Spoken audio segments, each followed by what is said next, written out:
Assalamualaikum teman-teman semua. Kami di sini akan menjelaskan sedikit tentang modal dan jenis modal yang beranggotakan 4 orang, yaitu Anissa Wilda Malika 11012200449, Dede Ahmad 11012200396, Dinda Kutratunada 11012200241, dan yang terakhir Mas Ayu Revina Oktaviani 11012200186. Selamat menyaksikan semuanya. Apa itu modal? Modal adalah suatu hal yang tidak bisa dipisahkan dalam berbisnis atau berusaha, berinvestasi, dan berbagai aktivitas lain yang memiliki tujuan untuk memperoleh keuntungan maupun penghasilan. Jenis-jenis modal. Modal dilihat dari bentuknya, terdiri dari aktivitas lancar, baik yang berbentuk kas, piutang, surat berharga, maupun persediaan, dan aktivitas tetap berbentuk mesin, bangunan, dan tanah. Modal menurut sumber asalnya terdiri dari hutang, modal asing, dan modal sendiri. Modal sendiri adalah berasal dari perusahaan itu sendiri, cadangan atau laba, atau berasal dari pembagian-bagian peserta atau pemilik. Modal saham, modal peserta, dan lain-lain. Modal asing, modal kreditor atau hutang adalah modal yang berasal dari kreditur yang merupakan hutang bagi perusahaan yang bersangkutan. Pengertian modal menurut para ahli ada 3. Yang pertama, pengertian modal menurut Bambang Rianto. Bambang Rianto menjelaskan bahwa pengertian modal adalah suatu hasil produksi yang bisa dimanfaatkan kembali untuk diproduksi lebih lanjut. Dalam prosesnya, modal akan lebih fokus pada nilai daya beli atau kekuasaan menggunakan yang terdapat dalam barang-barang modal. Yang kedua, pengertian modal menurut S. Munawir. Menurut Munawir, pengertian modal adalah nilai kekayaan perusahaan yang didapat dari pihak internal maupun eksternal perusahaan, termasuk kekayaan yang diperoleh dari suatu hasil produksi perusahaan. Yang ketiga, pengertian modal menurut KBBI. Pengertian modal berdasarkan Kamus Besar Bahasa Indonesia atau KBBI adalah dana yang dimanfaatkan sebagai suatu pokok atau induk untuk melakukan perdagangan. Harta atau benda tersebut juga bisa digunakan untuk memproduksi suatu yang mampu meningkatkan kekayaan dan lain-lain.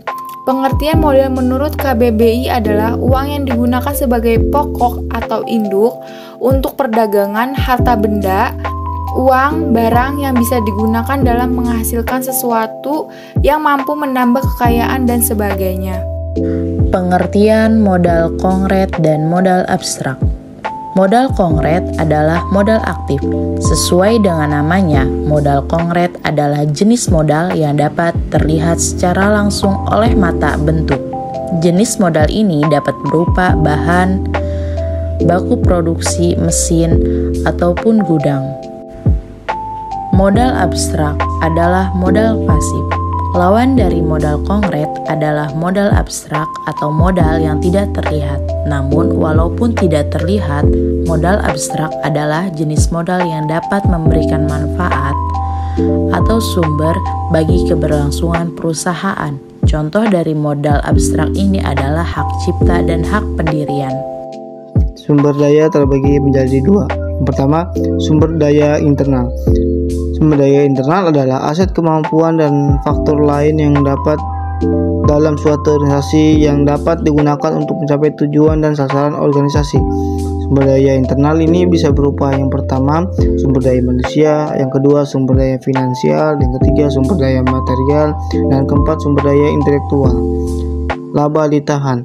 Laba ditahan juga dikenal sebagai laba yang tidak dibagikan adalah suatu bagian dari laba neto suatu perusahaan yang ditahan dan diinvestasikan kembali ke dalam bisnis, bukan dibayarkan sebagai dividen kepada pemegang saham. Ini adalah salah satu sumber daya internal yang sangat penting dalam suatu organisasi. Laba ditahan bisa digunakan untuk tujuan seperti yang pertama, membayar hutang atau mengurangi kewajiban keuangan lainnya. Yang kedua, melakukan investasi dalam penelitian dan pengembangan. Yang ketiga, membeli aset tetapi seperti tanah, bangunan, atau peralatan. Yang keempat, membiayai ekspansi bisnis seperti pembukaan cabang baru atau akuisisi perusahaan lain.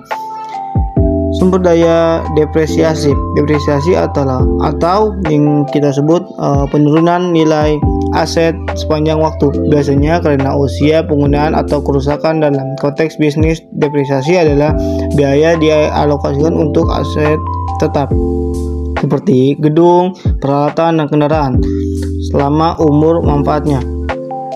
Depresiasi memiliki beberapa fungsi. Yang pertama, depresiasi membantu perusahaan mengalokasikan biaya aset tetapi selama umur manfaatnya, bukan hanya saat pembelian. Ini membantu perusahaan mencerminkan penggunaan aset dalam laporan keuangan mereka. Oke, yang kedua, sumber daya eksternal. Sumber daya eksternal adalah aset atau input yang berasal dari luar organisasi dan digunakan untuk memfasilitasi operasi dan pencapaian tujuan organisasi. Berapa contoh sumber daya eksternal, yaitu yang pertama pasar, yang kedua pemasok, yang ketiga mitra bisnis, yang keempat regulasi pemerintah. Sumber daya modal sendiri. Sumber daya modal sendiri juga dikenal sebagai ekuitas pemilik. Adalah sumber daya keuangan berasal dari pemilik atau pemegang saham suatu perusahaan. Beberapa contoh sumber daya modal sendiri. Yang pertama modal saham, yang kedua modal laba ditahan, yang ketiga keuntungan retained. Sumber daya modal asing.